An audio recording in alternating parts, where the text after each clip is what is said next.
અગાઉ પણ વર્ષો પહેલા આવા તો મંત્રીઓ કઈ હતા ને કયા આવીને ગયા, પણ તમે અલગ પ્રકારના છો. અલગ પ્રકારના એટલા માટે કહું છું કે તમારું કોઈ વેલ્યુ નથી કામ કરવાનું, તમને કોઈ ગણતા નથી. આ ગામડામાં આવી જૂના રસ્તાઓ રીસર્ફેસ કરવા માટે તમે આવી ગયા, એમાં ખાતમુહૂર્ત. શરમ આવવી જોઈએ તમને. બનાસકાંઠા જિલ્લામાં રાજકારણ ગરમાઈ ગયું છે. આજે વન પર્યાવરણ મંત્રી પ્રવીણ માળી અમીરગઢ તાલુકાના કપાસિયા અને સરોતરાના કેટલાક રસ્તાઓનું ખાતમુહૂર્ત કરવાના હતા. મંત્રી પ્રવીણ માળી આ કાર્યક્રમમાં આવે અને ખાતમુહૂર્ત કરે તે પહેલાં જ કોંગ્રેસના ધારાસભ્ય કાંતિ ખરાડીએ આ રસ્તાઓનું આજે વહેલી સવારે જ ખાતમુહૂર્ત કરી નાખતા વિવાદ સર્જાયો છે.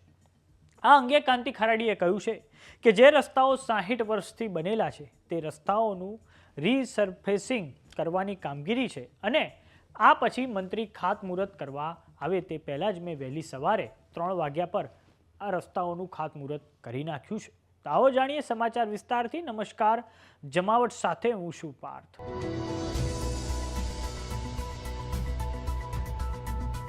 બનાસકાંઠા જિલ્લો ફરી એકવાર ચર્ચામાં આવ્યો છે. થોડાક સમય અગાઉ અંબાજીમાં પોલીસ અને આદિવાસી સમાજના લોકો વચ્ચે જે ઘર્ષણ થયું તેને લઈને તે ચર્ચામાં આવ્યો હતો અને હવે ફરી એકવાર ડીસાના ધારાસભ્ય અને ગુજરાત સરકારમાં મંત્રી એવા પ્રવીણ માળી અને દાંતાના કોંગ્રેસના એમએલએ કાંતિ ખરાડીના કારણે બનાસકાંઠા ચર્ચામાં આવી ગયું છે. કેમ કે આજે વહેલી સવારે 3 વાગે દાંતાના ધારાસભ્ય કાંતિ ખરાડીએ એક રોડનું ખાતમુહૂર્ત કરી નાખ્યું છે.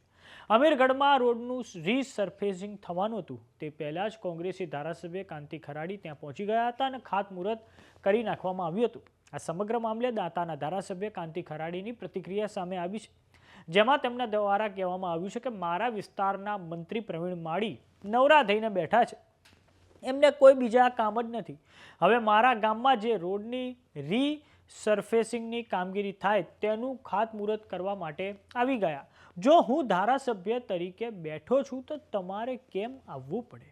આવો સાંભળીએ દાંતાના કોંગ્રેસના ધારાસભ્ય કાંતિ ખરાડીએ શું કહ્યું છે. મંત્રી શ્રી પ્રવીણભાઈ માળી મારા વિસ્તારની અંદર શરમ આવે જનકની અંદર વાત કરીએ ત્યારે કોઈ મંત્રી રીસર્ફેસ રસ્તાનું ખાતમુહૂર્ત કરવા માટે કદી આયા જ નહીં.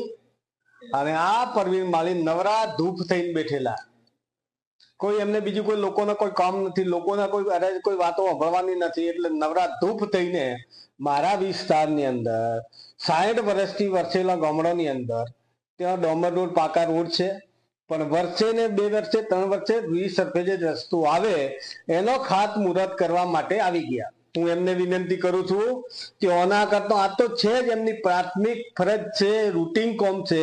નવરા ધૂપ છો, હું અહીં ધારાસભ્ય તરીકે છતો બેઠો છું, તો તમારે અહીંયા શા માટે આવવું પડે? શરમ તમને આવવી જોઈએ કે આ છેલ્લે એન્ડ સુધી કે આ નવરા ધૂપ થયેલા મંત્રીઓ રીસર્ફેસ રસ્તા ઉપર આવી ગયા. અગાઉ પણ વર્ષો પહેલા આવા તો મંત્રીઓ કઈ હતા ને કયા આવીને ગયા, પણ તમે અલગ પ્રકારના છો. અલગ પ્રકારના એટલા માટે કહું છું કે તમારું કોઈ વેલ્યુ નથી કામ કરવાનું, તમને કોઈ ગણતા નથી. આ ગામડામાં આવી જૂના રસ્તાઓ રીસર્ફેસ કરવા માટે તમે આવી ગયા, એમાં ખાતમુહૂર્ત. શરમ આવવી જોઈએ તમને. તો વાત કરીએ બનાસકાંઠાની. તો આ અગાઉ બનાસકાંઠાના અંબાજીના પાડલિયા ગામે પોલીસ અને આદિવાસી સમાજના લોકો વચ્ચે ભારે ઘર્ષણ થયું હતું અને પાડલિયા ગામે જે હિંસા થઈ તેને લઈને સમગ્ર ગુજરાતમાં રાજકારણ ગરમાઈ ગયું હતું. તો ધારાસભ્ય કાંતિ ખરાડીએ ત્યાં સ્થળ પર જઈને પીડિતોની મુલાકાત લીધી હતી અને ત્યાં જઈને માંગણી કરી હતી કે જે પણ આદિવાસી સમાજના લોકો ઘાયલ થયા છે તેમની પણ એફઆઈઆર નોંધવામાં આવે. તો હવે કાંતિ ખરાડીએ મંત્રી પ્રવીણ માળી રોડનું ખાતમુહૂર્ત કરવા પહોંચે તે પહેલાં જ તેમણે પોતે જ આજે વહેલી સવારે અમીરગઢના એ રસ્તાઓનું ખાતમુહૂર્ત કરી નાખ્યું છે. તો આ બાબતે આપનું શું માનવું છે અમને કોમેન્ટ બોક્સમાં લખીને જરૂર જણાવો. જો તમે અમને યુટ્યુબ પર જોઈ રહ્યા તો સબસ્ક્રાઇબ કરો, જો તમે અમને ઇન્સ્ટાગ્રામ અને ફેસબુક પર જોઈ રહ્યા તો ફોલો કરો. સાથે જ અમારી વોટ્સએપ ચેનલ આવી ગઈ છે, જોઈન કરવાનું ના ભૂલતા. નમસ્કાર.